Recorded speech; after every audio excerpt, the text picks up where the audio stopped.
Mega! So, dahil hindi na ako not feeling well na talaga ako.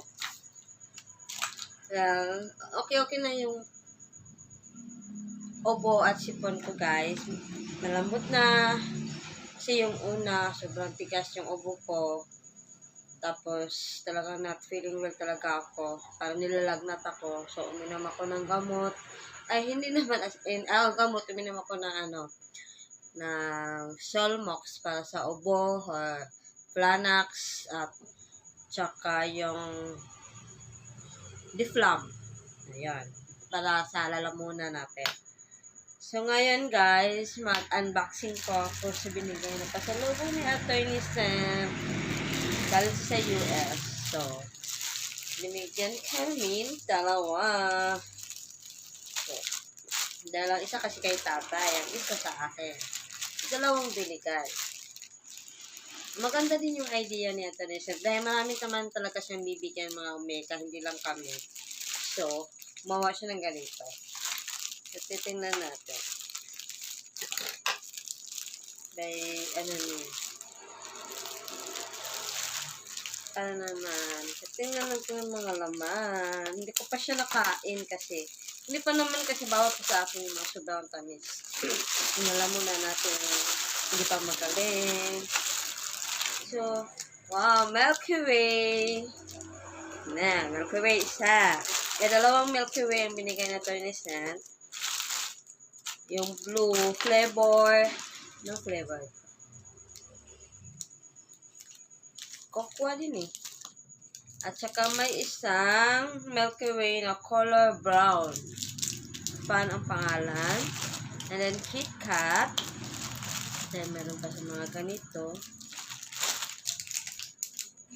BB Root. At saka Hershey. Dalawang Hershey guys. Ito at saka ito. Yun lang. Yan ang binigay ni Attorney Sam. Diba? Sobrang dami. At saka ito. So, hindi naman as in ang kakain na lang ni tata yung mga liit eh. So, akin na yung mga lalaki. Hindi ko na itong buksan itong isa kasi pareho lang naman ito eh. Laman. May KitKat po. So, thank you Attorney Sam sa pasalubong. Nagbakasyon po kasi ito sa United States. Florida ba yun? And then, nag 1 month siya doon. Tapos, pag-uwi niya, doon ba siya nag-birthday? Doon na siya nag-birthday kasi June 3 siya umalis. June 12, June 12, birthday niya. Araw ng kalayaan, ang birthday na Attorney Sam. So guys, thank you Attorney Sam sa pasalubong. Na-appreciate ko to. Gusto ko dito.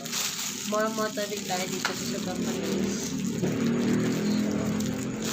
Salamat.